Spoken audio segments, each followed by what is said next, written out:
मित्रों राम राम। मेरा भारत मेरी बात चैनल पर आपका स्वागत। आज के इस अंक में हम बात करेंगे भगवा आतंकवाद को लेकर कि जो एक कहानी रची गई पूरी तरह से। आपको ध्यान होगा 2008 में मालेगांव बम विस्फोट हुआ था। वो पूरी तरह मुस्लिम इलाका है। आपको ध्यान होगा पिछले चुनाव में भी लोकसभा में उदाहरण दिया जाता है उस सीट का, जिसमें 98,000 वोट है। 4,000 वोट भाजपा के उम्मीदवार को मिले और बाकी 94,000 वोट कांग्रेस के उम्मीदवार को मिले और एक ही सीट पर 90,000 वोटों की लीड वहां कांग्रेस उम्मीदवार को मिली। और 4 विधानसभा सीट से जो बीजेपी का उम्मीदवार जीत रहा था वो एक विधानसभा की सीट की वजह से वो चुनाव हार गया। तो वो उस इलाके में एक विस्फोट हुआ और आरोपी पकड़े गए, जिनको आरोपी बनाया गया। उसमें मुख्य रूप से प्रज्ञा ठाकुर और कर्नल पुरोहित का नाम आया और बाकी और भी अन्य थे। अभिनव भारत के कुछ लोग थे या और हिंदूवादी संगठनों के लोग, उनको बनाया गया। इसके पीछे अब जो कोर्ट का फैसला आया है एनआईए कोर्ट का, यह बताया गया भगवा आतंकवाद नाम की कोई चीज नहीं थी और उनको बरी किया और कहा कि अभी तो यही तय नहीं हुआ कि किस स्कूटर या साइकिल में बम रखा गया, वो था ही या नहीं। उसमें कोई खड्डा नहीं हुआ, कुछ नहीं हुआ, कोई किसी भी प्रकार का कोई भी सबूत नहीं मिला और बरी हो गए। बम विस्फोट तो कहीं हुआ ही था, लेकिन बरी होने के बाद एक भूचाल आया कि किस तरह से भगवा आतंकवाद को साजिश करके इस विश्व में पूरे हिंदुओं को बदनाम करने की एक कांग्रेस की साजिश रची गई। कड़ियां आपस में जुड़ रही हैं और जुड़ती जा रही हैं, क्योंकि ये बात सभी मान रहे थे कि प्रज्ञा ठाकुर के साथ और कर्नल पुरोहित के साथ जब उनको जमानत भी मिली तो कोई मामला नहीं था।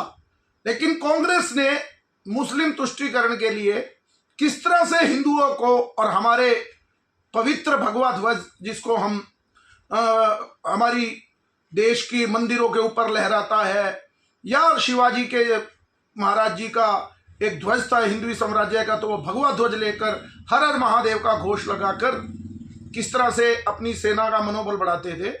एक भगवा जो है हिंदू सनातन संस्कृति की पहचान का प्रतीक है, तो उसको मिटाने के लिए, क्योंकि आपने देखा होगा कि उसी विस्फोट से पहले एक साजिश रची गई कि भगवा आतंकवाद नाम की कोई चीज होती है। उसी समय विस्फोट हुए साथ साथ, और भगवा आतंकवाद की एक नैरेटिव सेट करने के लिए कांग्रेस के नेता, उसमें उस समय के तत्कालीन गृह मंत्री थे पी चिदम्बरम, उन्होंने कहा हो, फिर उसके बाद नए गृह मंत्री आए शिंदे साहब, उन्होंने कहा हो, या दिग्विजय सिंह तो जब मुंबई ब्लास्ट हुआ उसके बाद ये कहते हुए नजर आए कि आतंकी हमला ही आरएसएस और हिंदू आतंकवाद ने किया है।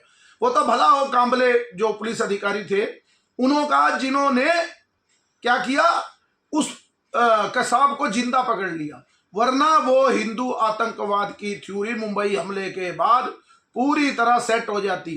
कांग्रेस का ऐसा पतन जमीन पर होने लगा क्योंकि परमात्मा भी कोई चीज है। उस परमात्मा की वजह से ही वो एक व्यक्ति जिंदा पकड़ा गया, नहीं तो आदमी सोचता आतंकवादी तो मर ही जाए उसी समय, बाद में कोर्ट में केस क्या चलाना, लेकिन उसकी जरूरत थी।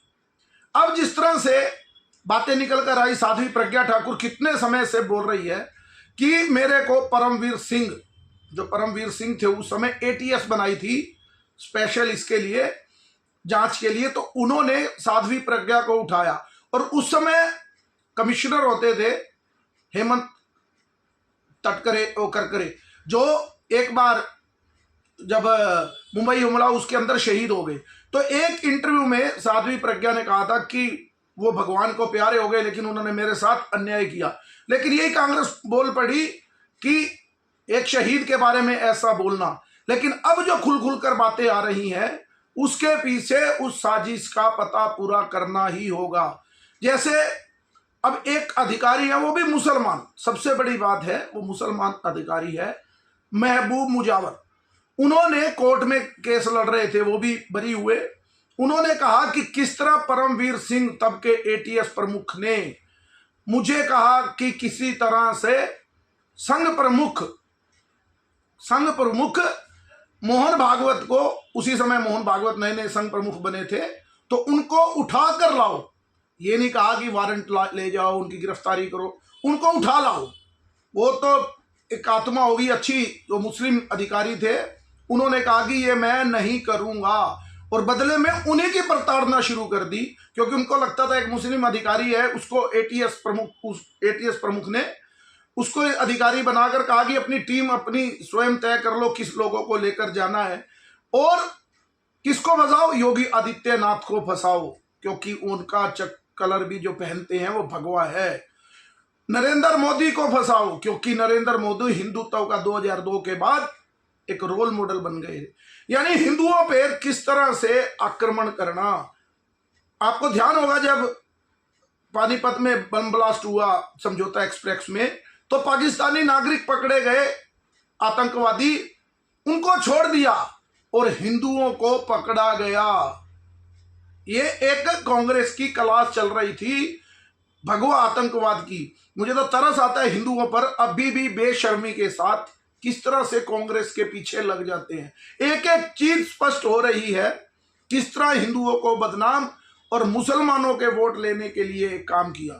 वो मूर्ख थे, वो कह रहे थे कि, क्योंकि अंदाजा था, मैंने पहले भी एक वीडियो बनाई थी, तब मैंने कहा था कि किस तरह से प्लानिंग की, क्योंकि उस समय मोहन भागवत का नाम नहीं आया था।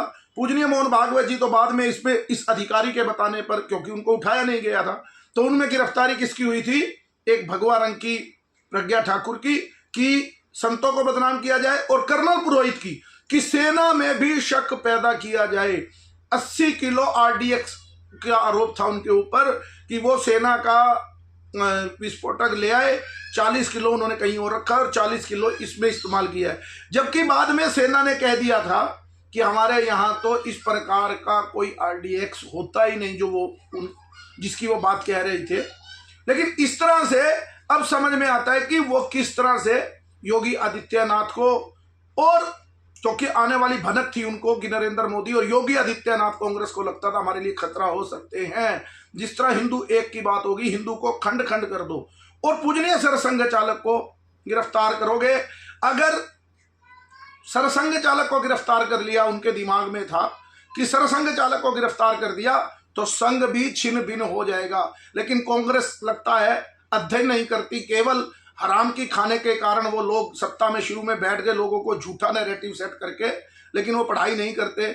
आपको ध्यान होगा कि महात्मा गांधी की हत्या के बाद भी संघ पे बैन लगा, 1975 में लगा, जब बाबरी ढांचा विध्वंस हुआ तब भी संघ पर बैन लगा, और संघ हर बार निखर कर आया। 1932 में अंग्रेजों ने भी संघ पर बैन लगाया था, लेकिन संघ का कुछ नहीं बिगड़ा। लेकिन वो सोच रहे थे कि संघ के प्रमुख के नाते पकड़ लेंगे 1, 2, 5, 10, 20, 50 लोगों को, अगर वो पकड़ भी लेते तो संघ छिन्न भिन्न हो जाता, उनकी सोच थी। लेकिन उनको, अभी मैंने जैसे कहा कि वो संघ को जाने ही नहीं। संघ की तो एक नीति भी है, स्वयं स्वी निकंटकारणी मार्गम, यानी कि अपना, उनकी प्रार्थना है, संघ में आता है कि स्वयं मैंने ही कंटकारणी मार्गम, यानी कि अपने जो कांटों भरा मार्ग है वो स्वयं से चुना है, यानी स्वयं कांटों भरा रास्ता चुना है। तो उनको गिरफ्तार करके या 5, 10, 20 लोगों को गिरफ्तार करके या मार करके, अगर कांग्रेस ये सोच रही है कि संघ को खत्म कर देंगे, तो वो कांग्रेस भी लगता है कि राहुल गांधी जैसे लोगों के कारण या इस पूरे परिवार गांधी खानदान के कारण खुद गलत पर जा रही है, और उसकी कल्पना ये थी कि वो संघ को खत्म कर देंगे। आज संघ के पूरे 100 साल हो गए हैं, लेकिन वो संघ का कांग्रेस वो वट वृक्ष बन गया है, लेकिन वो पौधे को उखाड़ते उखाड़ते खुद सुकड़ गई। मेरे कहने का अभिप्राय कि हिंदुओं को बदनाम करने की कितनी बड़ी साजिश रची गई। अब बड़ी बातें हो गई कि ये हुआ वो हुआ, अपना अब एक अधिकारी ने, जो क्योंकि वो मुसलमान था, अब उन्होंने परमवीर का नाम लिया है। तो अब देखना ये है, क्योंकि केंद्र में भी भाजपा की सरकार है और महाराष्ट्र में भी देवेंद्र फडणवीस की सरकार है, क्या वो एटीएस बनाते हैं अलग से, इसके लिए एक टीम गठित करते हैं परमवीरों को गिरफ्तार करके, क्योंकि परमवीर जैसा व्यक्ति एक एटीएस अधिकारी या कमिश्नर, आपको ध्यान होगा यही परमवीर है जो अनिल देशमुख जो गृह मंत्री थे उनके साथ मिलकर 100 करोड़ रुपए का घपला, कभी जो TV9 भारत के जो अर्णव गोस्वामी थे उनको गिरफ्तार करना, यानी ऐसे ऐसे घिनौने कर्म वो कर रहे थे कि आप कल्पना नहीं कर सकते। उनको गिरफ्तार करके, क्योंकि एक बड़े पुलिस अधिकारी की हिम्मत नहीं कि उनके पीछे से क्या होता है, उनको पीछे से कौन सपोर्ट कर रहा था। आपको ध्यान होगा अभी भी जब ऑपरेशन सिंदूर की बात हुई और आतंकी मारे गए तो महादेव ऑपरेशन लॉन्च किया सेना ने, जो पहलगाम आतंकी थे, तो किस तरह से कांग्रेस के नेताओं को मिर्ची लगी और वो कह रहे महादेव क्या होता है, महादेव क्यों वो करना। और उसके बाद सिंदूर को इसी परिणीति शिंदे, उनकी सुशील कुमार शिंदे की बेटी, उन्होंने क्या कहा था, ये ऑपरेशन सिंदूर तो फालतू की बातें हैं। यानी कि इन लोगों को कभी सेना पे, इस कांग्रेस जैसी पार्टी को, ना हमारे भगवान पर, ना हमारे संतों पर, ना हमारी सनातन संस्कृति पर कभी विश्वास रहा। इनका मकसद इनको तार तार करना ही है। लेकिन हम हिंदू जाति में, प्रांत में, भाषा में बटेंगे और ये बांट रहे हैं। तो बाकी आगे की चर्चाएं इस विषय पर बहुत हो सकती हैं, लेकिन हमें समझना होगा, भाजपा को भी समझना होगा कि इतना बड़ा कष्ट जिन लोगों ने देने का काम किया, क्योंकि पूरा जीवन, पूरी जवानी साध्वी प्रज्ञा ठाकुर की और कर्नल पुरोहित जैसे और भी साथी थे उनकी चली गई। लेकिन आप एक और बात देखिए, कर्नल पुरोहित का जो बयान आया तो उन्होंने क्या कहा कि राष्ट्र ने मुझे सेवा का मौका दिया, राष्ट्र भारत माता पहले है। उस बंदे को 17 साल ये प्रताड़ना झेलनी पड़ी और वो ये कह रहा है कि मेरे लिए भारत माता है, भारत पहले है। उसी भारत में बेकसूर उस व्यक्ति को फंसाया, लेकिन वो शिकायत नहीं कर रहा, वो अपना समर्पण भाव दे रहे हैं।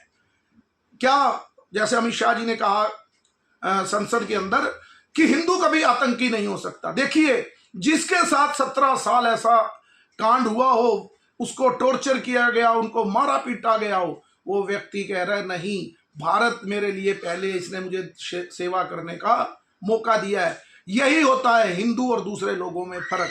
ये साबित हो गया। अभी कलंक एक हटा है, लेकिन कांग्रेस अपने जो उनका षड्यंत्र है उससे कभी नहीं हटेगी। आपने देखा होगा, राहुल गांधी से पूछा गया कि आप मालेगांव जो बरी हुए हैं उनके बारे में, बोला मेरे लिए कोई विषय नहीं है, ध्यान भटकाने की बात है। इतने बड़े षड्यंत्र पे भी वो बयान देने की ताकत नहीं रखते।